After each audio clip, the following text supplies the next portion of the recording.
I think I heard about the camp through Nomad City. I saw something on Instagram and I was just reading everything. And then it mentioned remote workers camp. And I was like, what is that? And then I found out and I was like, oh, this is cool. I think I want to go.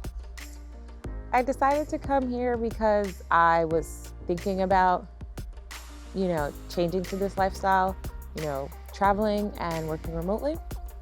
And so this seemed like a great opportunity to learn a bit more about it and sort of have the experience as I, found out more. So yeah. Yes, I had an amazing time this week at Remote Workers Camp. I met a lot of new people from different cultures and countries.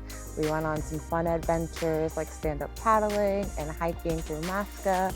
We made arepas, and it was a great time. Yeah, so I did learn some new skills. I learned more about, social media management for a business.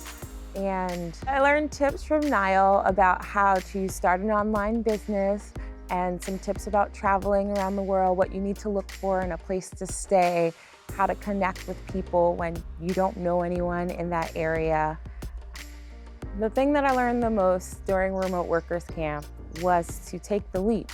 So I made the leap to come here, and then during camp, I also made the leap to try new things or to take steps to establish my business or to figure out, how I plan to live this lifestyle of traveling remotely while working. I would recommend Remote Workers Camp to someone who's interested because it gives them an opportunity to experience the lifestyle of being on the road while working or being productive for yourself and working on your business ideas or even thinking about what you want to do. You're with like-minded people, and so you're all learning from each other and sharing. And it gives you a space to bounce ideas off of other people and also help them in the process.